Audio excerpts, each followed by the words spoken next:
تازه او نوې خبر اوس به دروغ او رښتیا معلوم شي. اصغر افغان نن رسمي آی سی سی ته شکایت وکړ. ګرانو او زړه ته رانږدې مینوالو السلام علیکم. اصغر افغان د آی سی سی د فساد ضد څانګې څخه په جدي ډول غوښتنه کړې چې د ګلبدین نایب د وروستیو تورونو په اړه هر اړخیزه څېړنه وکړي. اصغر افغان ته یو نږدې سرچینې سیهون ته وویل چې اصغر افغان ورته ویلي هغه د نورو لوبغاړو په څیر د میډیا او ټولنیزو رسنیو له لارې لایف نه راځي، خو هڅه کوي پر د لګېدلي تورونه د آی سی سی له لارې په بېطرفۍ ډول وڅېړي.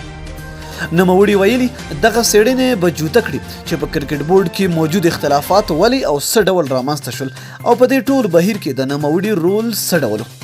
دا په داسې حال کې ده چې تازه پرون کرکټ بورډ اصغر افغان یو وار بیا د افغانستان کرکټ ملي ټیم کپټان اعلان کړ او ګلبدین نایب خبرداری ورکړ چې تر هغه اصغر افغان کپټان وي هغه د افغانستان ټیم کې نه لوبیږي او پر نوموړي او ورسره شبکه‌ای د فساد تورونه پورې کړل.